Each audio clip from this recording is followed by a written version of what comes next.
preciso transformar pedras em pães para provar que no deserto tu estás cuidando de mim. De um lugar alto não vou me lançar só pra demonstrar o teu poder. Eu não preciso ver fenômenos pra crer em ti.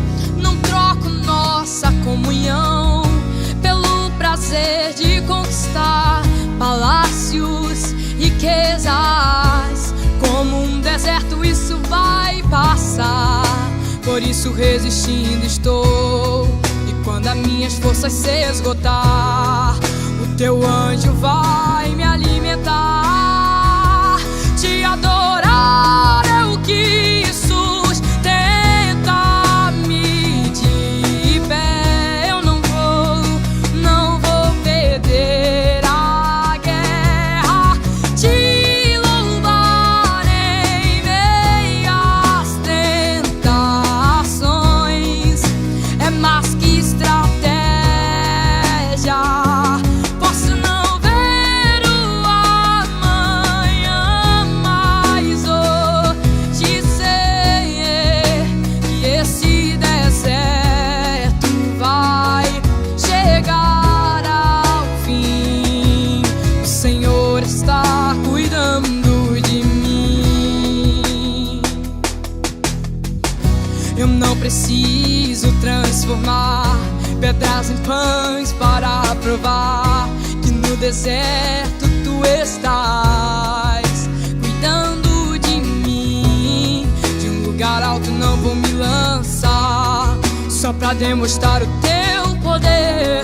Eu não preciso ver fenômenos pra crer em ti. Não troco nossa comunhão pelo prazer de conquistar palácios, riquezas.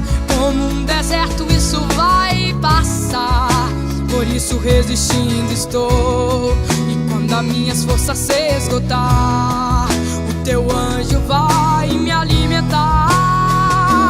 E te adorar é o que sustenta-me de pé. Eu não vou perder a guerra. Te louvar em meio às tentações é mais que estratégia. Posso não ver o amanhã, mas hoje sei que esse deserto vai chegar ao fim. O Senhor está cuidando de mim. E te adorar é o que sustenta-me de pé. Eu não vou perder a guerra. Te louvar em meio às tentações é mais que estratégia.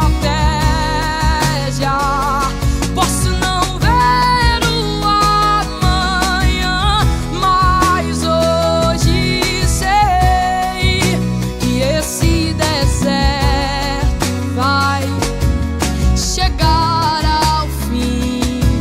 O Senhor está